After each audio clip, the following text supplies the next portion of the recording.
Bismillahirrahmanirrahim. Assalamualaikum warahmatullahi wabarakatuh. Selamat pagi Bapak Ibu semua, salam sejahtera bagi kita semua. Alhamdulillah, puji dan syukur kita panjatkan kehadiran Allah Subhanahu wa taala, di mana pada pagi hari yang berbahagia ini kita masih diberikan kesehatan, kesempatan, keselamatan untuk berkumpul di ruang guru ini untuk melaksanakan atau agenda kegiatan saya sebagai CDP Angkatan 10 di ruang guru ini dengan keadaan yang sehat walafiat tanpa kekurangan suatu apapun. Salawat dan salam tak lupa selalu kita curahkan kepada junjungan kita, Nabi kita, suri tauladan kita, Nabi besar Nabi Muhammad Sallallahu Alaihi Wasallam beserta keluarga, sahabat dan para pengikutnya hingga akhir zaman. Baik Bapak Ibu, sebelumnya saya ucapkan terima kasih atas kehadiran Bapak Ibu semua yang telah hadir untuk memenuhi undangan kami dengan saya pribadi, yaitu dalam rangka aksi nyata saya diseminasi budaya positif khususnya di lingkungan kita SMP Negeri 1 Bandung 1. Bapak Ibu, di sini seperti saya sampaikan bahwasanya ini merupakan bentuk sosialisasi budaya positif, jadi sifatnya bukan menggurui Bapak Ibu, bukan mengajari juga, tapi apa yang kami dapat, apa yang kami pelajari dari modul 1.4 khususnya, yaitu tentang budaya positif. Jadi Assalamualaikum, salam dan bahagia.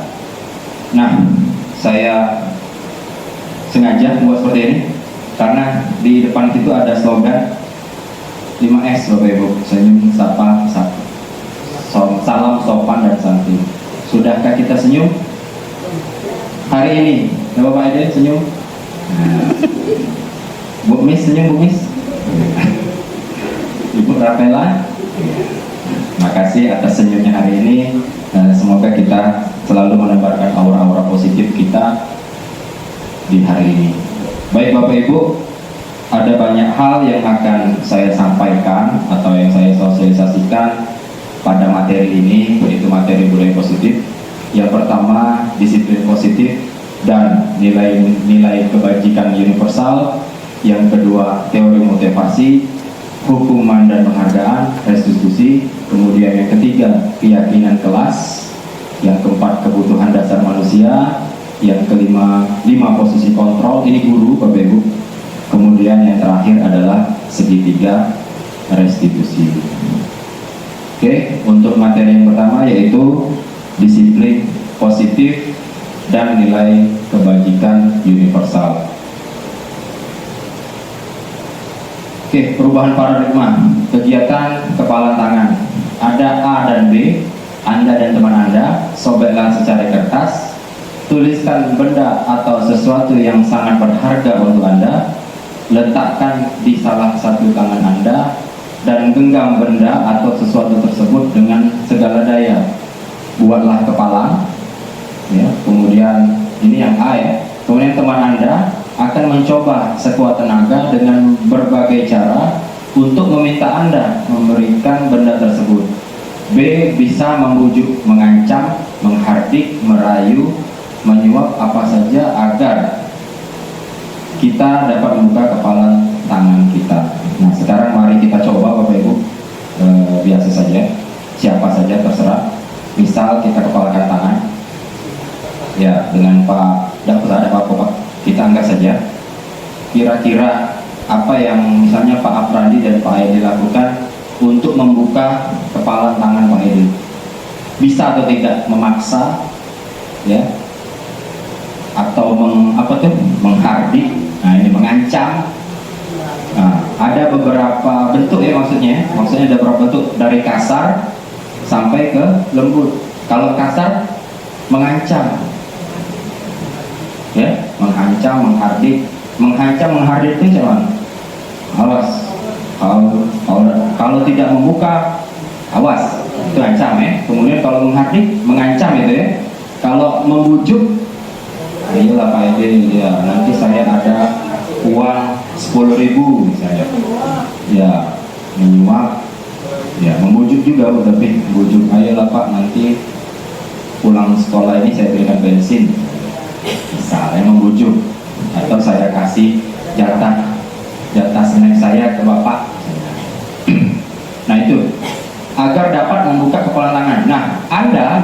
Aidil, mau tidak Pak Aidil? Misalnya seperti itu. Iya, misalnya kita ada sesuatu hal yang berharga, misalnya kan ada emas, misalnya satu suku, disuruh Pak buka, ancamannya ngasihkan ke dia, mau tidak kira-kira Pak Aidil? Tergantung ya. Kalau yang diberikan setimpal, mau ya.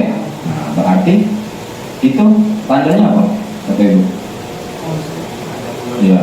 Hati-hati juga Bapak Ibu. Ada misalnya kalau kita tes, Pak Aidil ya, kita tes pegawai misalnya, Pak Aidil dikasih apa tuh? Uang tuh, dikasih uang 100 juta misalnya. Kita ngambil uang 100 juta atau menerima pekerjaan? Ya, itu kan ngetes Pak. Kenapa ngetes? Ya tidak mungkin lah orang ngasih 100 juta sia-sia ya. Nah, sia-sia. Jadi kan kita yang lebih butuh pekerja walaupun gajinya tidak sampai 100 juta.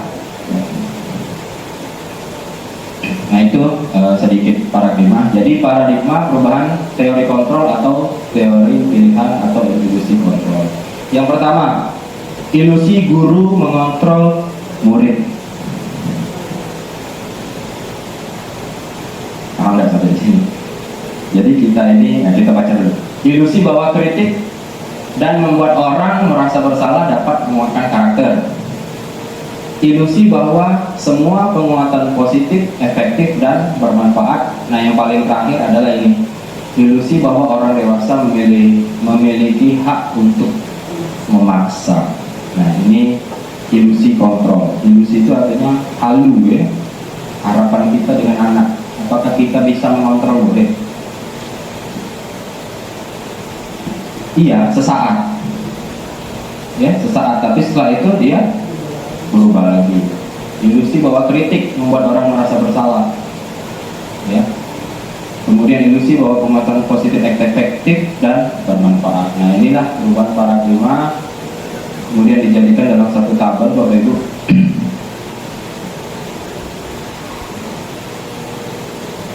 Oke, di sini ada perubahan paradigma kita sebagai guru. Yang pertama, stimulus respon atau teori kontrol. Siapa sesungguhnya yang memiliki kontrol? Yang pertama, kita mencoba mengubah orang agar berpandangan sama dengan kita. Nah ini perlu dibuang Bapak Ibu. Kita beropini boleh, tapi untuk menggiring opini itu ya saya rasa kurang tepat. Jadi kita berusaha memahami pandangan orang lain tentang dunia. Sering kita berdebat Bapak Ibu ya. Sering kita berbeda pandangan mungkin ya. Nah, yang baru saja terjadi capres dan cawapres misalnya. Itu berbeda, tapi ya, sebagai orang bijak ya biarkan saja kan. Sekedar ngobrol Pak Aidil ya. Bukan misalnya milih A, berkawan lagi. Jadi kita usahakan seperti ini, memahami pandangan orang lain tentang dunia ya, tentang apa saja. Perilaku buruk dilihat sebagai suatu kesalahan. Ya, setiap perilaku memiliki tujuan. Jadi kalau ini kita bahas ke anak ya, kalau kita melihat anak yang nakal itu berarti dia salah. Padahal ya memang dia salah, tapi adakah tindakan sebelumnya itu yang membuat dia membuat atau berbuat salah? Kemudian orang lain bisa mengontrol saya. Hanya Anda yang bisa mengontrol diri Anda sendiri. Ya, bisa tidak kita dikontrol? Bisa. Ikhlas tidak? Terkadang tidak. Sama seperti murid Bapak Ibu ya. Ya, tidak usah di ini Bapak Ibu. Semanusiawi itu, maksudnya dikontrol. Seperti Ibu Miss kebersihan, tolong nggak? Ini aku ini capek misalnya ya. Misal ya. Tolong nggak kamu satu kesini. Nah itu mungkin dalam anak itu, ya dia nurut Bu, dia nurut. Tapi dumel bahwa dak di mulut, dak di hati. Mungkin kita juga seperti itu Bapak Ibu. Ya tidak usah dipungkiri, ya kita semua lah termasuk saya. Jadi Anda tidak bisa, ini ya, pertama. Kemudian saya bisa mengontrol orang lain. Anda tidak bisa mengontrol orang lain. Ya, jelas ya maksudnya. Yang bisa kita kontrol itu tanggung jawab tadi Bu Miss. Kalau lingkungan kotor, siapa yang menjawab? Nah seperti itu Pak ya. Kemudian pemaksaan ada pada saat bujukan gagal. Jadi ketika anak itu tidak nurut dengan kita, biasanya kita memaksa, ya, memaksa. Kemudian kolaborasi dan konsensus menciptakan pilihan-pilihan baru. Terakhir, model berpikir menang atau kalah, model berpikir menang. Nah, jadi yang terakhir ini adalah ketika kita mengontrol siswa misalnya, yang pasti dia yang kalah, itu loh Bapak Ibu, karena dia nurut perintah kita. Nah, tapi kalau konsep menang-menang, ya kita mencari solusi. Ya, mungkin kita berikan pilihan. Ya, nah kalau kotor kelasnya akibatnya banyak nyamuk, misalnya seperti itu ya. Hebatnya lantai licin, kalau yang ini tadi tumpahan air bekas jajan misalnya. Nah, lalu apa itu makna disiplin? Jadi Bapak Ibu mungkin sudah tahu, disiplin berasal dari bahasa Latin, artinya belajar. Makna dari asal kata berkonotasi dengan disiplin pada murid-murid Sokrates dan Plato. Jadi disiplin diri membuat orang menggali potensinya menuju sebuah tujuan apa yang dia hargai. Namun, ini dalam budaya kita, makna disiplin berubah menjadi sesuatu yang dilakukan seorang pada orang lain untuk mendapatkan kepatuhan. Kecenderungan umum adalah menghubungkan kata disiplin dengan ketidaknyamanan, bukan dengan apa yang kita hargai atau pencapaian sesuatu tujuan yang mulia. Jadi disiplin itu artinya belajar. Tapi beda kalau di teori sini, kalau disiplin itu berarti patuh. Itu maksudnya. Kalau tidak patuh berarti tidak disiplin. Padahal dari bahasanya adalah apa Bapak Ibu? Belajar. Disiplin itu belajar. Ya bukan masuk harusnya ini masuk. Nah, itu perkara peraturan memang, tapi bukan disiplin. Aturan itu harus ada. Nah, kemudian disiplin positif ini tabelnya sangat banyak. Nanti kita bahas Bapak Ibu satu-satu. Jadi ini teori kontrol pilihan dari Dr. William Glasser. Ini teori memang. Jadi kita akan belajar yang pertama makna disiplin, teori motivasi, 5 posisi kontrol dulu, 5 kebutuhan dasar hidup manusia, nilai-nilai kebajikan universal, keyakinan kelas, dan segitiga restitusi. Kalau ini sudah terjalan semua, ya kita dapat menciptakan disiplin positif. Nah, lalu apa itu nilai-nilai kebajikan universal? Adalah sifat-sifat positif manusia yang merupakan tujuan mulia yang ingin dicapai setiap individu. Ya, nilai-nilai tersebut bersifat universal dan lintas bahasa, suku, bangsa, agama maupun latar belakang. Jadi apa itu? Nanti ada di belakang apa saja nilai-nilai kebajikan universal. Nah, terkhusus kita Bapak Ibu, kita sudah memiliki atau tujuan nilai-nilai kebajikan yang tertuang dalam kurikulum Merdeka, yaitu profil pelajar Pancasila. Apa saja Bapak Ibu? Yang pertama ini ya, beriman dan bertakwa kepada Tuhan Yang Maha Esa dan berakhlak mulia. Kemudian yang kedua, berkebinekaan global. Yang ketiga itu mandiri. Yang keempat bergotong royong. Yang kelima bernalar kritis, dan yang terakhir adalah kreatif. Nah, semua nilai-nilai kebajikan ini diharapkan tercapai dengan namanya profil pelajar Pancasila. Dalam dimensi-dimensi ini Bapak Ibu, semuanya harus terintegrasi ya. Nah, jadi anak-anak ini kan sesuai dengan, kalau tidak salah sesuai dengan ini ya, dengan proyek yang kita kerjakan ya. Ada nilai gotong royongnya, ada mandirinya, ada yang berakhlak mulia, ada berkebinekaan. Nah, ini nilai-nilai kebajikan minimal yang kita capai untuk anak Indonesia, ialah kita yang dimasukkan dalam kurikulum Merdeka, itu yang namanya profil pelajar Pancasila. Di samping ini ada lagi tidak? Banyak Bapak Ibu. Ada tanggung jawab, ya, ada kasih sayang dan sebagainya, saling menghargai. Nah, itu termasuk nilai-nilai kebajikan. Nah, yang selanjutnya adalah teori motivasi, hukuman dan penghargaan, dan restitusi. Apalagi nah, ini menarik kita bahas Bapak Ibu, teori motivasi. Jadi ada beberapa bentuk teori motivasi. Yang pertama ada motivasi eksternal dan motivasi internal. Yang pertama, untuk menghindari ketidaknyamanan atau hukuman, ya. Apa yang terjadi apabila saya tidak melakukannya? Jadi contoh, kalau siswa ini kan biasanya kalau terlambat dihukum begini. Nah, karena dia takut. Kita juga, misalnya Pak Aprandi, kalau tidak masuk seminggu, apa yang terjadi? Ada hukuman, pemanggilan kepala sekolah misalnya Pak ya. Nah, itu kita takut. Kenapa? Yaitu karena motivasi eksternal. Artinya dari luar, ya, dari luar. Paham tak? Tidak. Jadi kita itu patuh karena takut hukuman, ya. Yang kedua, untuk mendapatkan imbalan dari orang lain atau institusi. Apa yang saya akan lakukan, apa yang saya dapatkan apabila saya melakukannya, itu motivasi eksternal. Misal Ibu Nimas ada kegiatan, aku kemarin di Swatape itu PSD ya, PSD.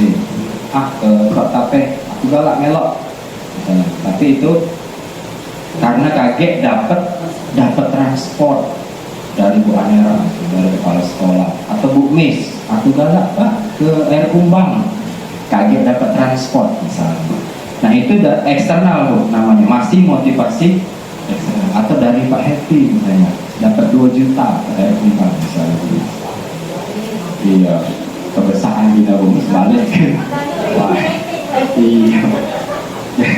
Jadi itu termasuk eksternal Bu Miss, dari individu ya, misalnya kan ngarep kaget, misalnya rajin-rajin kaget dapat pas hari guru dapat hadiah, ya dapat guru favorit, itu adalah motivasi eksternal. Nah lalu apa yang terakhir? Untuk menghargai diri sendiri, motivasi internal. Apa yang akan menjadi saya akan menjadi orang seperti apa bila saya melakukannya. Contoh Bapak Ibu, sebagai guru kita tentu mengembangkan kompetensi. Ya, misalnya ada ikalah sama si Ani, ya, Pak Eden belajar laptop, ada ikalah dengan Pak Andi. Jadi itu motivasi internal, ya, maksudnya motivasi diri sendiri, ya, motivasi diri sendiri. Bukan soal pengen dapat pujian, karena memang saya ini kurang di bidang A, saya akan mencapainya, ya, akan belajar seperti itu.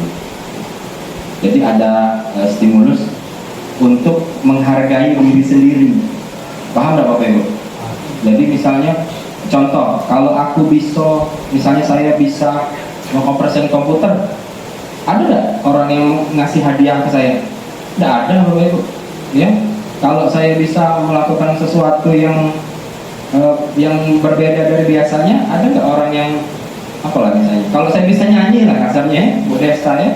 Kalau saya bisa nyanyi, kalau memang saya pengen nyanyi, ada nggak? Pengen begini? Nggak ada. Jadi memang betul-betul dari dalam kita sendiri, ya. Terserah orang mengharap saweran, tidak, ya. Tapi memang kita butuh pengen nyanyi jadi motivasi.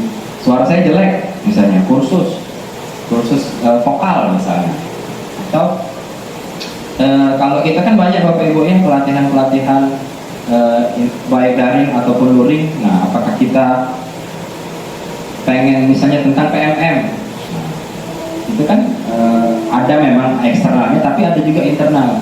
Ya masa kita minta kerjakan kawan-kawan terus misalnya. Sekali-sekali kita ikut seminar, ikut webinar, saya pengen tahu. Nah, itu kan berupa motivasi internal. Nah, paham ya Bapak Ibu ya dari sini ya.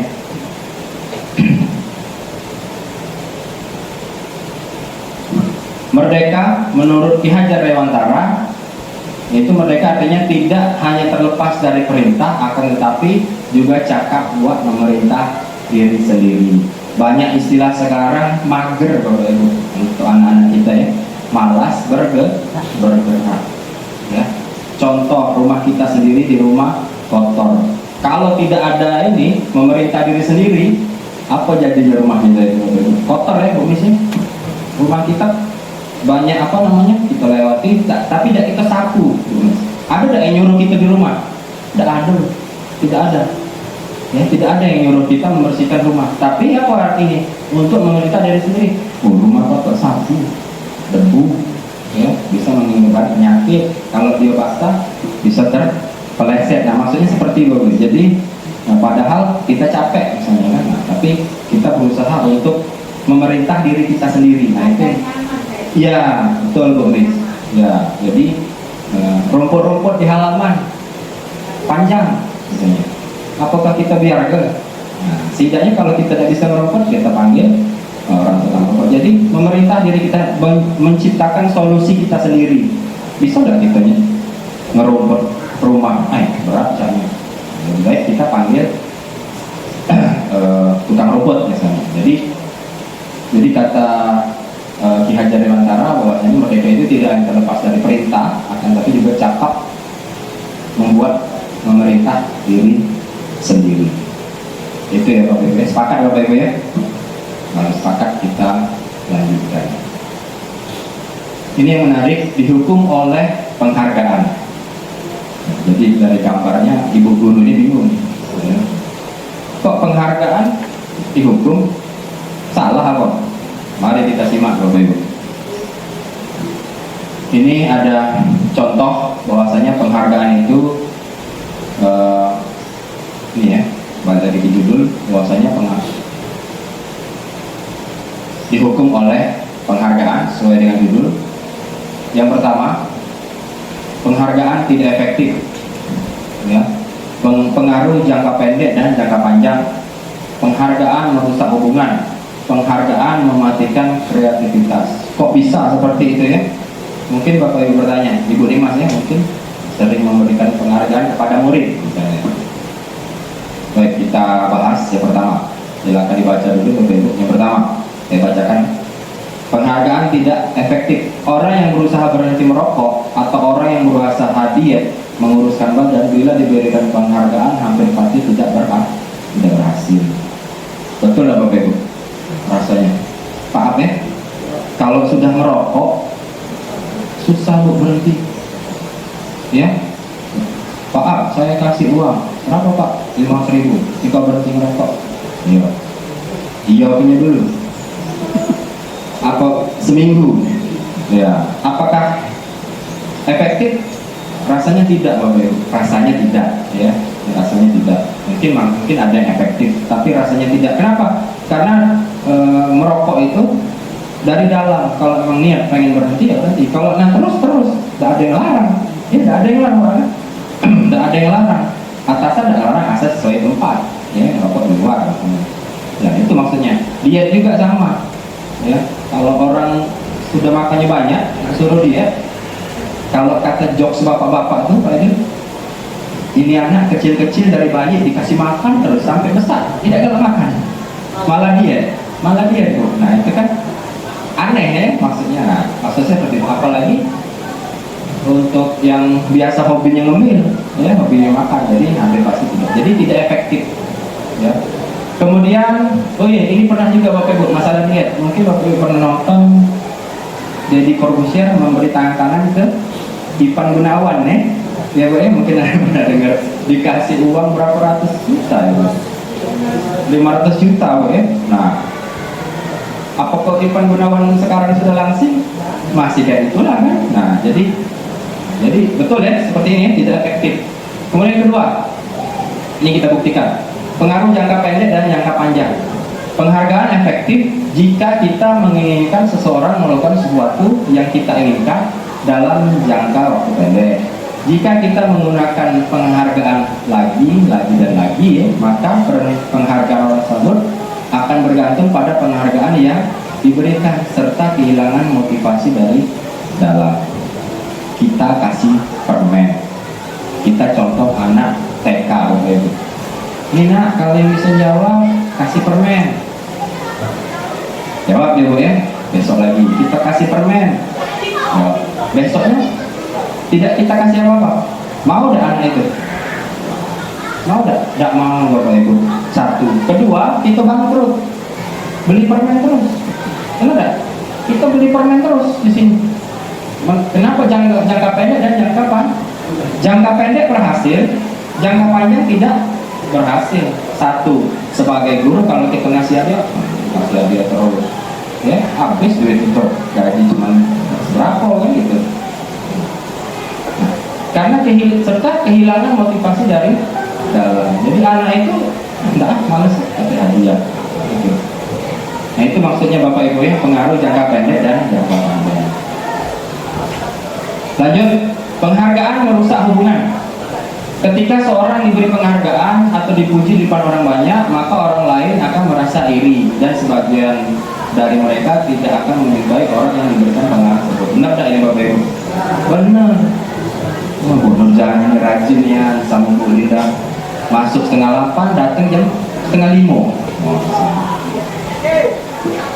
Dipujilah ibu kepala sekolah, luar biasa. Pasti ada yang nyinyir Bapak Ibu. Ya, tidak bagus. Jadi kenapa? Jadi karena merusak hubungan. Akibatnya apa? Orang tidak suka dengan Bu Nurjana dan Bu Linda, misal seperti itu.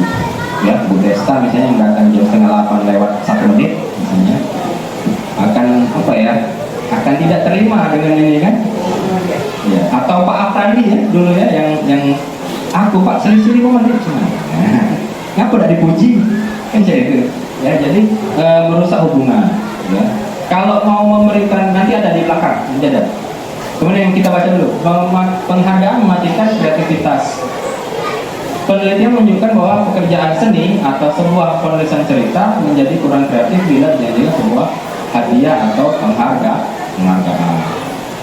Kita sering nonton kalau bicara di sini apa dangdut akademi, ada kan?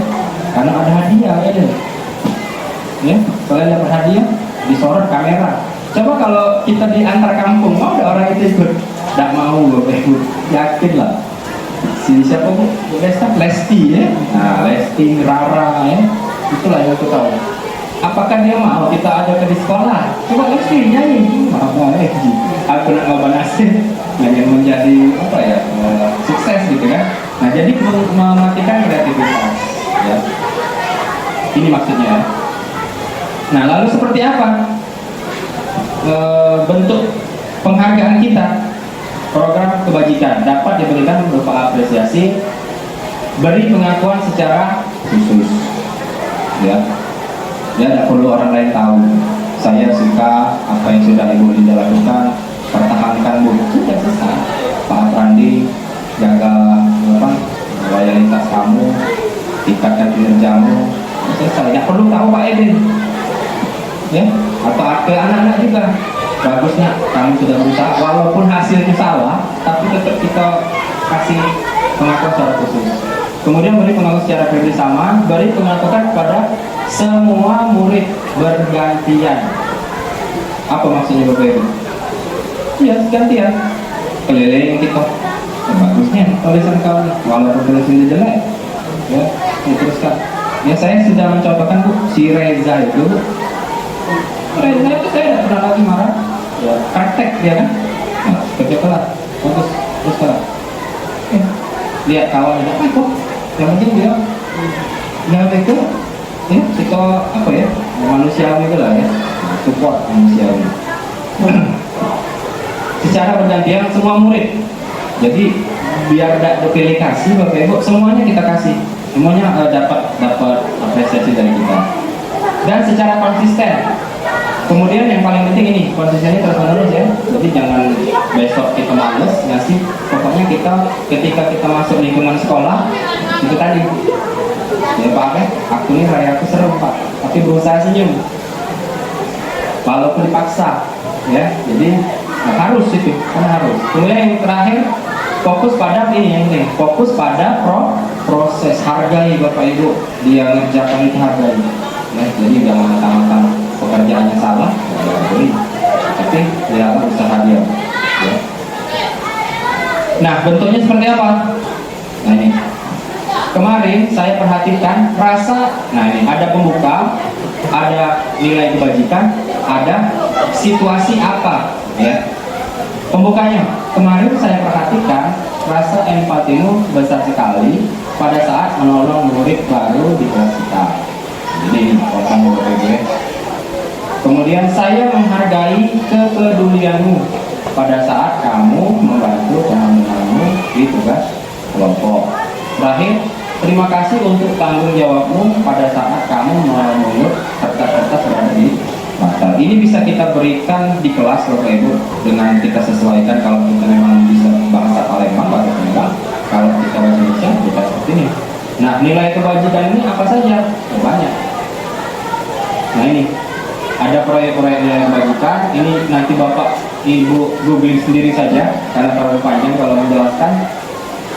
Jadi yang seperti tadi, lintas agama, lintas suku, lintas budaya, dan lintas bangsa, nilai-nilai kebajikan yang ada di, yaitu tadi di seluruh dunia. Yang pertama apa? Peduli, keterus-terangan, kebersihan, komitmen, belas kasih, percaya diri, ya, bertujuan, tanggung rasa, terus rajin, keberanian, kesantunan, kreatif, semangat, nah, itu terus ya, terus lurus hati, toleransi.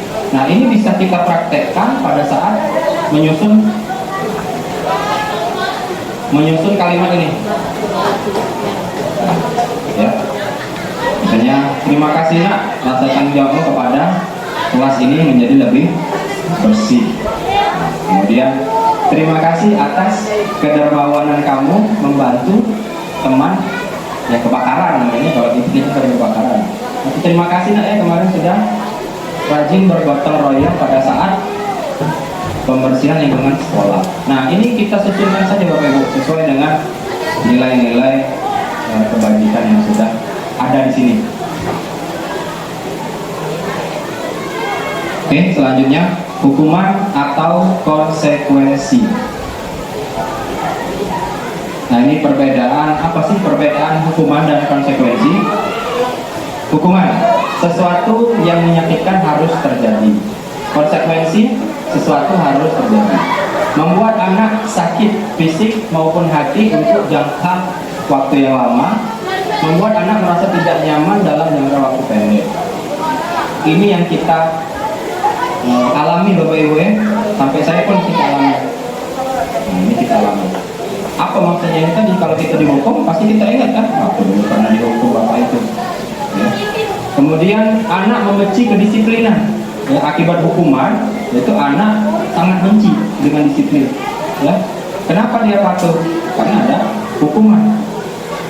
Kemudian yang konsekuensi itu stimulus tanggapan, mendorong anak menyakiti diri sendiri, mendorong anak mudah menyesuaikan diri, kemudian konsep diri yang buruk, konsep diri yang baik.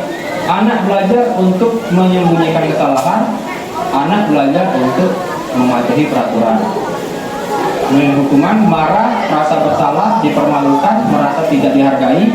Kemudian konsekuensi, kehilangan hak, dibuat tidak nyaman, diasingkan untuk sementara atau time out. Nah, sekarang ada latihan sedikit.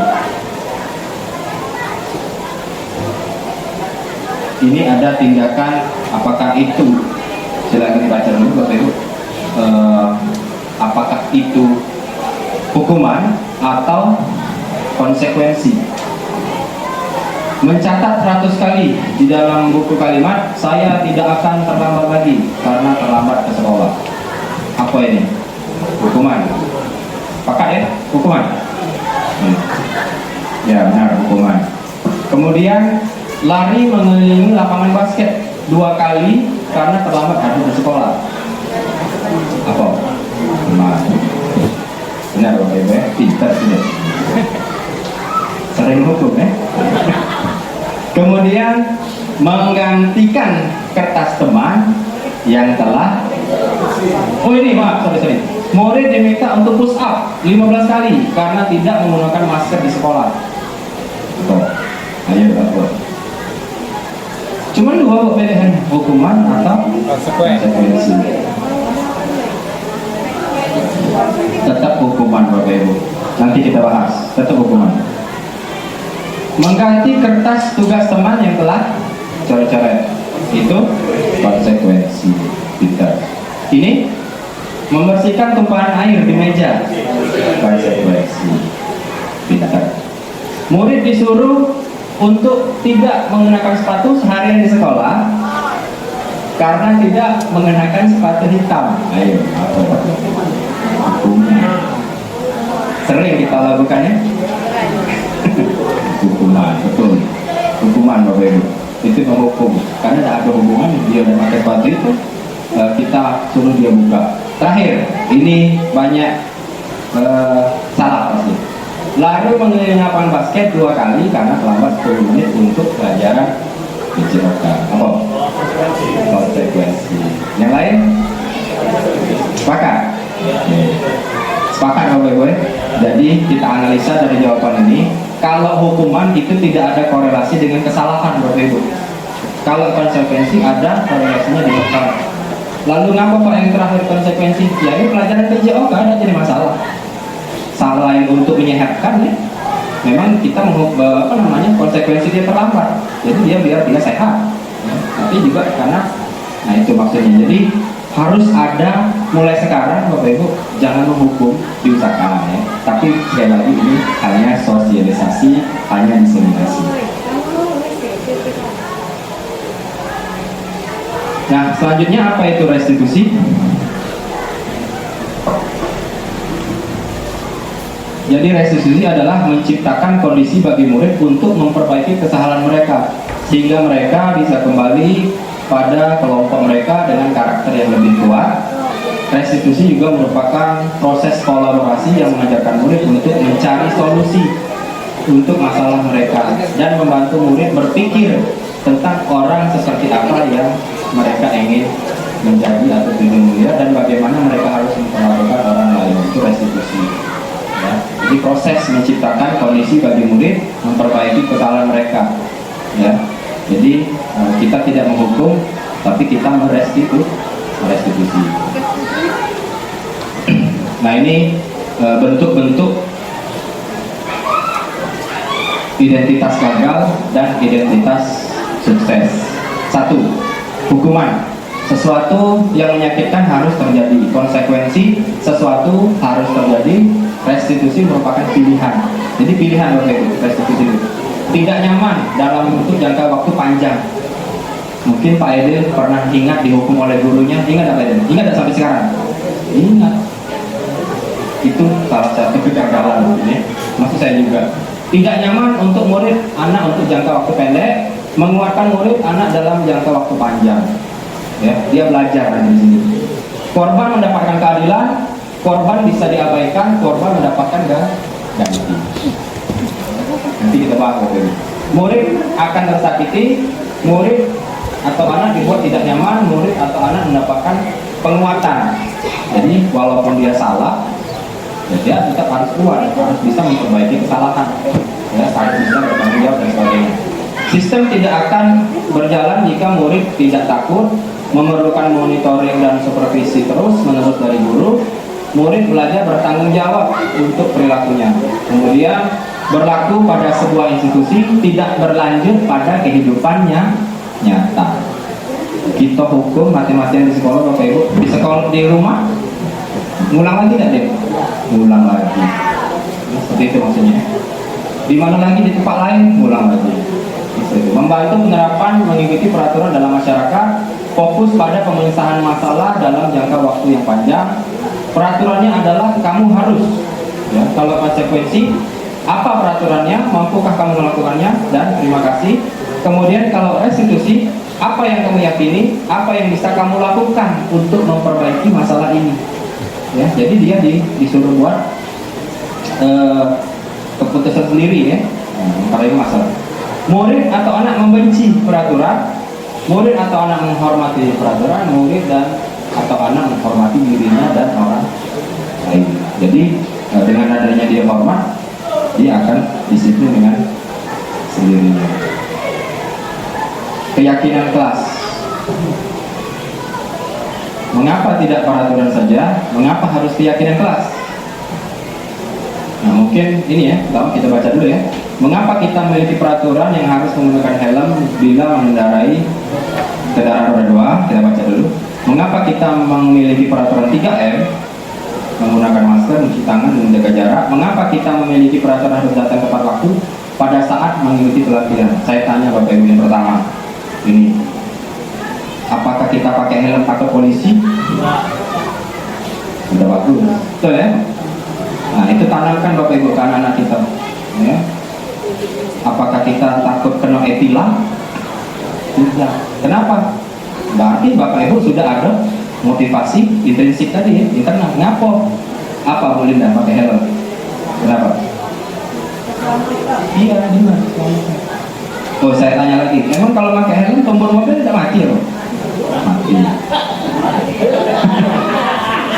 Setidaknya organ vital otak kita, setidaknya ya kita tidak tahu ya kejadian di apa di luar ya, kita berdoa semoga selamat sampai tujuan kan. Nah, tapi itu tadi berarti kita sudah bagus.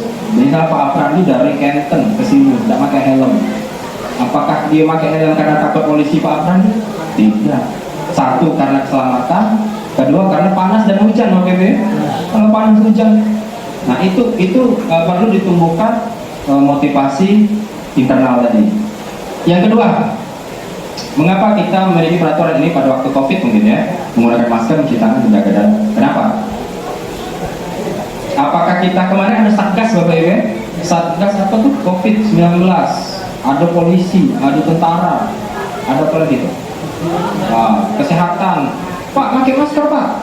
Tapi kalau kita sadar, oh, kita ini pakai masker bukan oleh takut dengan polisi itu. Polisi itu murid aku, kata Bu Linda, kata Bu Linda. Tentara itu dulu ranking terakhir. Tak mungkin dia melawan dengan aku. Tapi bentuk kesadaran kita adalah kita menggunakan masker agar ya tidak tertular. Kalau kita tertular bukan cuma kita Bapak Ibu, lingkungan keluarga, lingkungan sekolah, lingkungan masyarakat. Nah itu mungkin sebenarnya itu motivasi dari dalam. Mengapa kita memiliki peraturan harus tepat waktu? Peraturan harus datang tepat waktu pada saat mengikuti pelatihan. Ngapa Bapak Ibu? Ngapa Ibu Dimas? Kalau pelatihan kamu terlambat, kalau satu orang terlambat apa kok Pak Abel? Bayangkan kalau peserta pelatihan 30 yang terlambat 29, apa yang terjadi? Satu, instrukturnya marah. Dua, ya banyak rentetannya. Ketiga apa? Ya habis waktu, misalnya waktu jam 8 mulai harus start mulai, kita mulai setengah 9. Ketiga apa lagi? Kalau kita di hotel Bapak Ibu ya, saya pernah sampai sore itu yang tukang bersih-bersihnya sudah masuk kalau, wah tersinggung gitu kan? Sudah diberesi Bu, iya. Terpaksa kita keluar karena kita jam 5 harus bubar. Kita tidak bubar masih di sini. Iya. Karena bentuk motivasi intrinsik kita tadi luar biasa ya, bekerja terus ya. Padahal salah, melewati atau melebihi batas. Nah, ini yang mengapa harus keyakinan tadi. Nah, ini lingkarannya Bapak Ibu. Jadi peraturan itu paling rendah, kemudian keyakinan, pencipta lingkungan positif, dan akhirnya menjadi budaya yang positif. Nah, jadi balik lagi ke individu masing-masing, ke internal masing-masing. Nah, ini contoh lesan di sini memang kesepakatan kelas. Tapi pertanyaannya, yang mana yang merupakan keyakinan kelas, mengapa? Bung Rana mungkin, Pak Iman. Ini sama memang tulisannya ya. Tapi ada salah satu ini yang merupakan keyakinan. Yang ini, yang hijau apa yang putih? Yang hijau. Pak Aidil. Satu-satu ya. Pak Aidil apa Pak? Tidak apa-apa Pak, salah tidak apa-apa. Tidak ada yang salah Pak. Yang hijau atau yang putih Pak? Yang keyakinan. Yang keyakinan ya. Tidak ada yang benar ya. Tidak ada benar salah maksudnya. Yang keyakinan yang bertanya. Yang hijau atau yang putih? Yang hijau. Ibu Nimas? Yang putih. 21. Bu Nina Manurut? Yang hijau. 31. Bu Nur? Hijau. 41. Bu Nova? Hijau. Jangan ikut-ikutan Bu. Bu Ratna? Putih. Berapa tadi skornya? 1, 2. 42. Pak Iman? Hijau. Bu Rapela? Yang ungu. Yang backgroundnya Bu, backgroundnya yang putih. Ngantem. Apa Bu? Hijau. Ya, Bu Miss? Oke. Baik, yang mana yang merupakan keyakinan kelas. Jadi ini Bapak Ibu ya, keyakinan itu tidak ada sifat memaksa. Ya.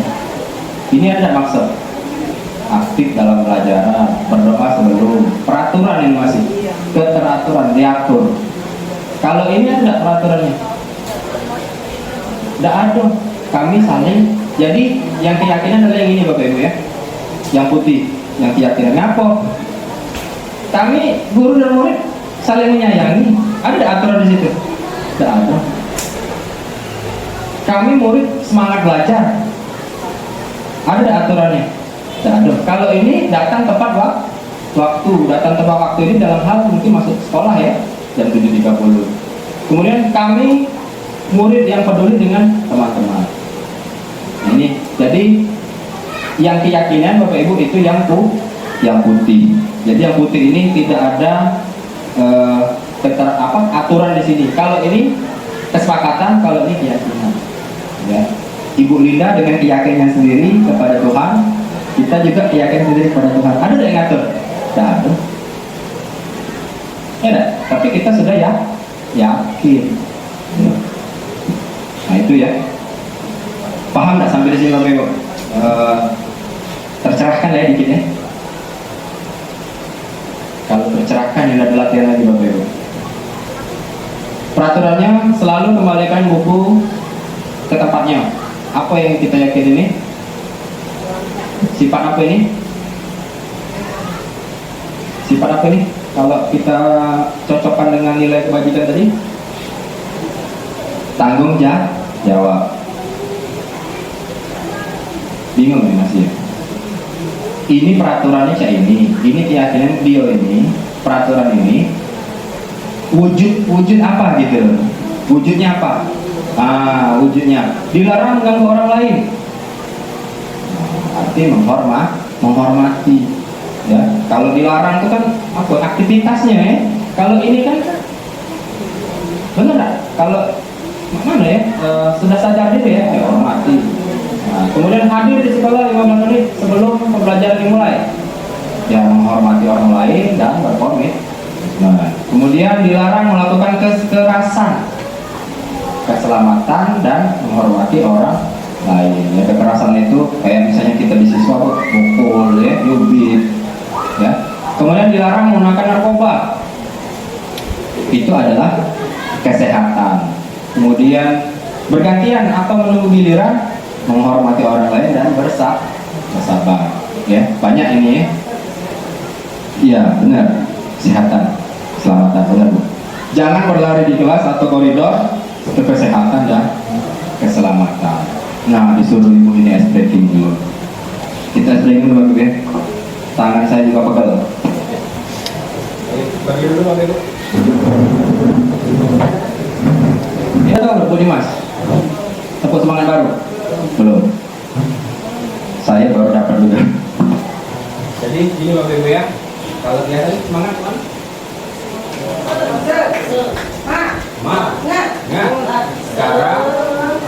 Sekarang pakai dang ding dulu. Tahu? Sudah? Belum tahu juga. Jadi saya contohkan dulu ya. Tepuk semangat. Dang ding dung dang ding dung semangat.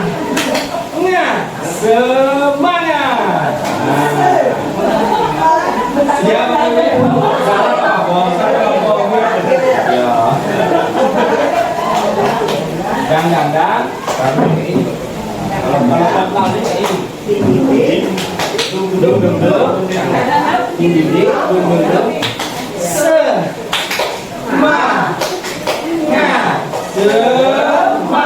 Siap ya? Satu kali saja.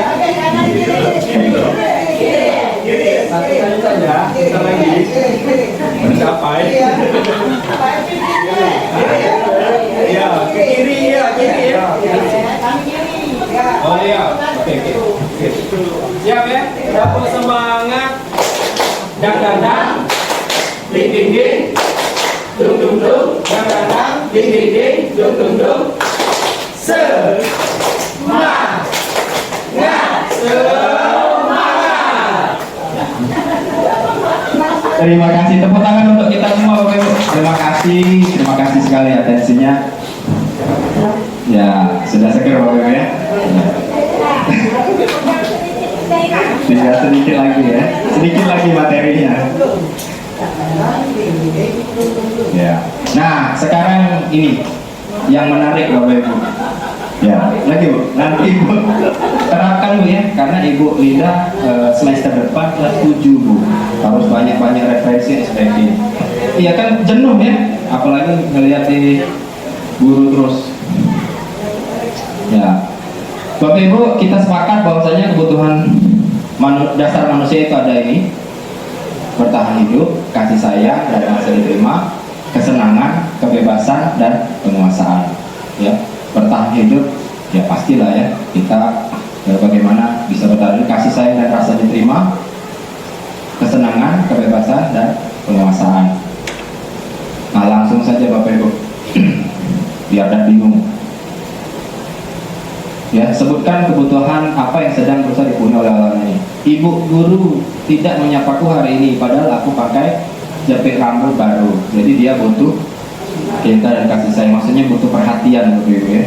Kemudian ibu guru bilang aku tidak boleh bersenandung di waktu mengerjakan tugas. Katanya kelas harus tenang, tidak ada suara, kan nggak seru jadinya. Itu ada kesenangan. Saya sering Bapak Ibu ada anak nyanyi, saya panggil, saya suruh nyanyi, tidak saya marah, suruh nyanyi hibur kawan-kawan kita. Tidak apa-apa Bapak Ibu, dia butuh. Tapi terkadang ketika kita suruh dia ke depan, dia yang tidak mau. Kita sudah memfasilitasi kan, kita benar tidak marah, saya tidak marah. Nah ini dikasih kesenangan. Siapa tahu memang dia butuh Bapak Ibu. Mulai sekarang Silakan fasilitasi anak tersebut. silakan mulai sekarang, silakan Bapak Ibu. Mulai aku bosan belajarnya, cuma gitu-gitu aja, dengerin bu guru aja. Pasti ini kita nih, pasti Bu. Itu dia butuh kebebasan. Ayo nak sekali-sekali, kayak Bu Sari kemarin, ke mana? Keluar, boleh. Ajak ke perpus. Iya, sekali-sekali ya. Kalau saya memang ke ruang komputer kan, sudah cukup senang dia. Aku sebel gambarku tidak rapi, malah ibu guru nunjukin ke teman-teman di depan kelas. Jadi penguasaan. Jadi gambar dia jelek ditunjuk ke guru, ya. Jadi dia tidak suka. Nah, ini yang menarik Bapak Ibu. Sebelum kita lanjut, kita nonton tayangan berikut ini. Ini menarik. Ada 5 video Bapak Ibu, silakan disimak.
Selalu terlambat.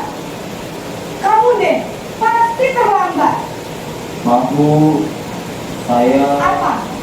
Apa coba? Alasan kamu apa lagi? Kapan sih kamu tidak terlambat? Malas sekali ya kamu jadi anak. saya Dasar pemalas. Gak kapok-kapok sih kamu. Sudah berapa kali terlambat? Sana, saya harus ke lapangan basket, Bu? Kenapa? Kamu melawan ibu? Berani-beraninya jawab. Sudah terlambat, masih berani jawab pula. Sekarang, keliling lapangan basket 5 kali sekalian. Biar kapok. Cepat. Pergi sana ke lapangan basket.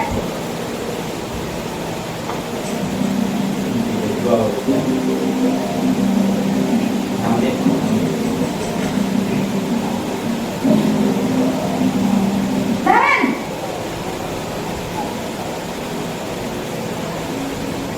Selamat pagi, Bu. Naren. Kamu kenapa terlambat lagi, nak? Ya Tuhan, Naren.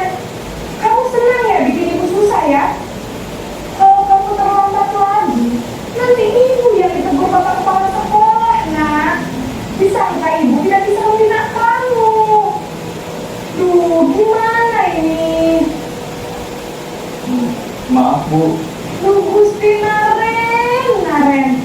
Kamu suka ya kalau ibu ditegur bapak kepala sekolah? Terus, sekarang ibu harus tulis apa yang di buku absen? Ini kamu sudah sering terlambat loh. Ibu harus apa coba? Maaf, Bu. Maaf sekali. Ya sudah, lain kali jangan bikin ibu susah lagi ya nak ya. Ibu tidak akan kuat lagi kalau kamu begini terus. Bisa jantungan kalau ibu ditegur bapak kepala sekolah. Sana cepat kelas. Maaf ya, Bu. Maaf sekali.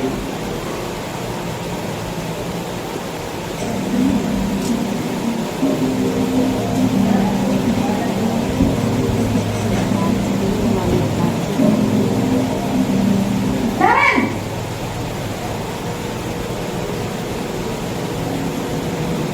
Selamat pagi, Bu. Wah, sudah jam berapa ini nak? Terlambat lagi ya sayang. Iya, Bu. Habis ibu saya lupa membangunkan saya, Bu. Kamu malah menyalahkan ibu kamu. Kamu bukannya anak yang larinya paling kencang.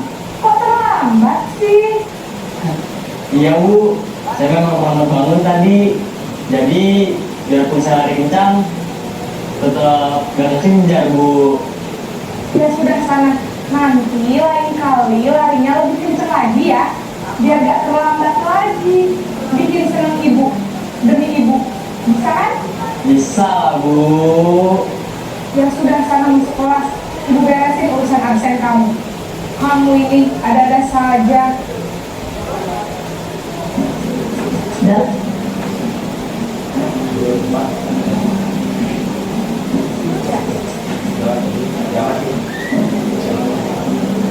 Naren!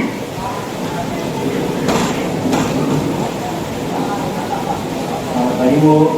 Naren, apa peraturan sekolah kita tentang jam berapa kita harus masuk sekolah, nak? Kita harus di sekolah jam 7, Bu. Iya betul, sekarang sudah jam 7.20. Naren sudah tahu konsekuensinya jika terlambat hadir. Paham, Bu. Saya harus tinggal kelas pas jam istirahat selama 20 menit. Iya benar, konsekuensinya demikian. Jadi nanti jam 9.30 pas istirahat, kamu harus tinggal di kelas, kerjakan tugas tambahan untuk ketertinggalan kamu, ya? Baik, Bu.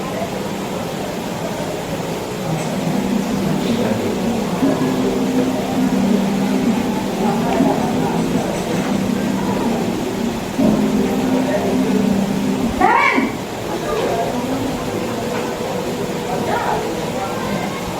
Selamat pagi, Bu. Selamat pagi, Naren. Maaf, Bu. Saya terlambat.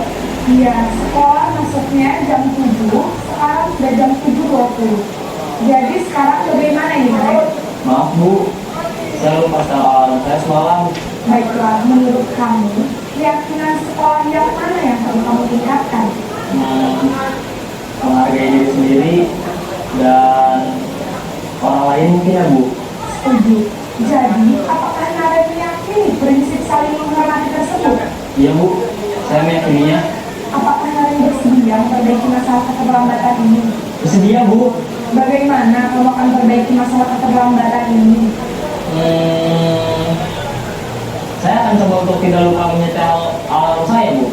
Baik, kalau Naren lupa menyetel alarm di rumah, ada orang yang kira-kira bisa bantu mengingatkan tidak? Ada, Bu. Kakak saya, Kak Emma.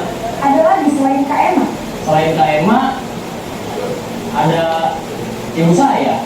Baik, jadi yang mengingatkan Naren adalah Kak Emma dan ibu kalian. Kira-kira akan mulai set alarm kapan nih Naren? Setelah pulang sekolah, akan segera saya lakukan. Baik, jadi Naren akan setel alarm untuk bangun besok pagi dan akan diingatkan oleh kakak dan ibu dan Naren ya. Ada lagi yang mungkin perlu dilakukan Naren agar tidak terlambat bangun lagi? Tidak ada, Bu. Baik Naren, terima kasih untuk kerjasama kamu. Sekarang kamu perlu kembali ke kelas untuk belajar. Baik, Bu. Terima kasih. Oke, baik Bapak Ibu ya, itu ada 5 video yang mencerminkan kita di sekolah sebagai guru. Nah ini, untuk yang pertama, video yang pertama maksudnya, itu 5 posisi kontrol tadi ya. Yang pertama itu guru sebagai penghukum Bapak Ibu. Kita pernah melakukannya, semua, saya juga pernah. Ya, Pak ya, Pak Aidil, semua saya yakin pernah. Itu namanya identitas kita, apa namanya, posisi kontrol kita sebagai penghukum. Ya, apa indikatornya? Ini menghardik, menunjuk-nunjuk, menyakiti, menyindir juga Bapak Ibu. Ya, menyindir termasuk. Kemudian guru berkata, kalau kamu tidak melakukannya, awas ya. Ya, misalnya rasakan. Apa lari keliling lapangan ya. Ya, hasilnya memberontak, menyalahkan orang lain dan berbohong, hasil didikannya maksudnya. Kemudian kaitan dengan dunia yang berkualitas, murid meletakkan guru di luar dunia yang berkualitas, murid berkata, biarkan saja, nanti juga marah-marah lagi. Ya, dia sudah tahu, sudah bisa dia, apa namanya, sudah bisa ditebak. Ya, dampak pada murid mengulangi kesalahan. Yang kedua, video kedua Bapak Ibu, itu kontrolnya adalah membuat orang merasa bersalah. Dia tadi berapa kali minta maaf ya? Ya Bu, maaf Bu, nah, itu kamu nih berceramah dengan mengatakan seharusnya seperti ini, Ibu kecewa dengan kamu. Ya Bu, maaf Bu. Kamu seharusnya sudah tahu Ibu lelah sekali mengatakannya, Ibu stres. Jadi ungkapan-ungkapan kekesalan kita ini membuat merasa bersalah. Kita kita limpahkan kepada murid. Ya. Kemudian menyembunyikan, menyangkal berbohong, murid meletakkan guru dalam dunia berkualitas, maafkan saya, merasa rendah diri. Yang ketiga, tadi saya dengar bisik-bisik Bu Nurjana, ini sebagai teman posisinya berarti. Jadi membuatkan alasan-alasan untuk muridnya, indikatornya apa ini? Ayolah lakukan demi Ibu. Kemarin yang sudah Ibu Rika ya, lesson study ya, ayolah nak, gitu ya. Kemarin ya saya dengar seperti itu, dia posisinya sebagai teman. Masa kamu tidak mau? Tadi yang disuruh, kamu kan atlet lari.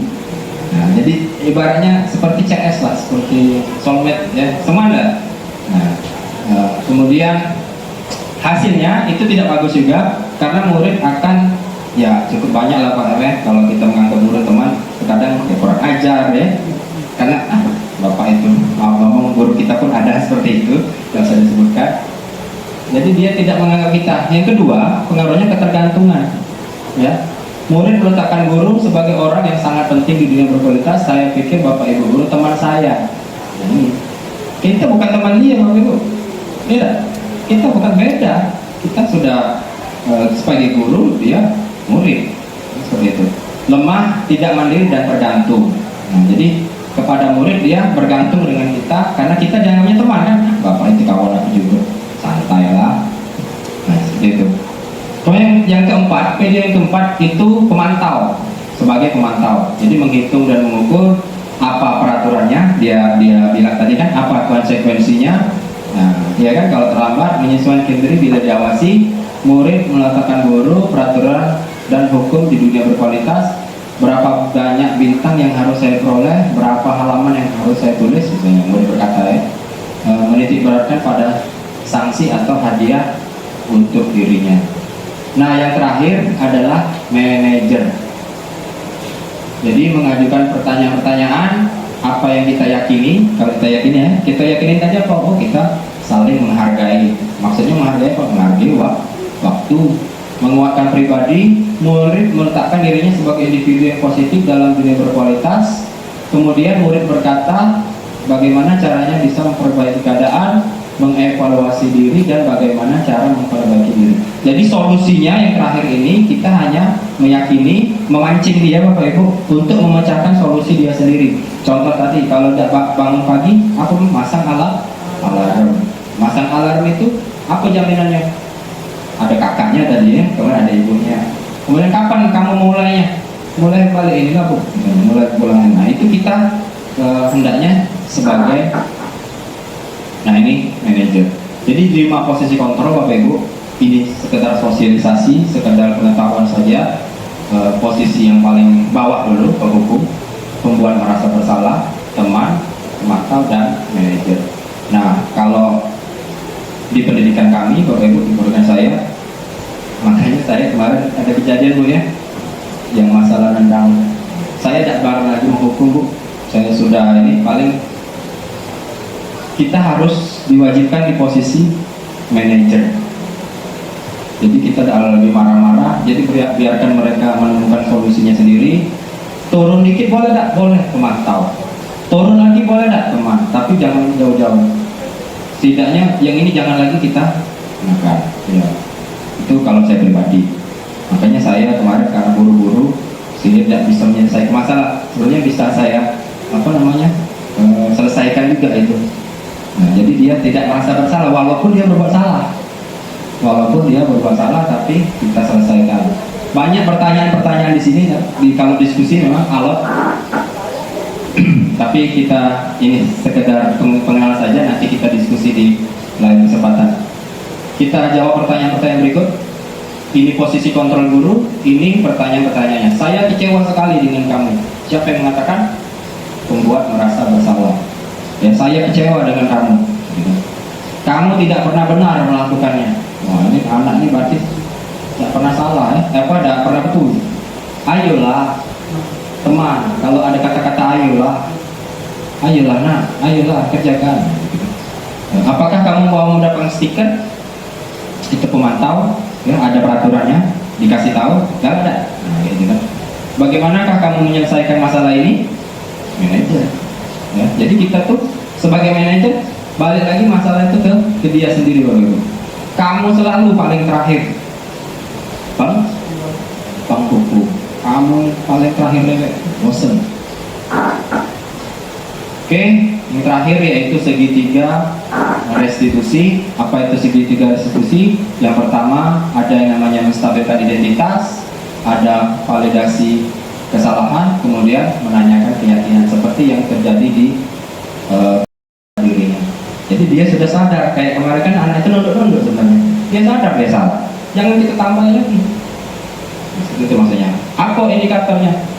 Berbuat salah itu hal manusiawi, ya. Tidak ada manusia yang sempurna. Bapak Ibu juga pernah berbuat salah. Kita pasti bisa menyelesaikan permasalahan ini. Bapak Ibu guru tidak tertarik untuk mencari tahu siapa benar siapa salah. Bapak Ibu lebih tertarik untuk menyelesaikan masalah.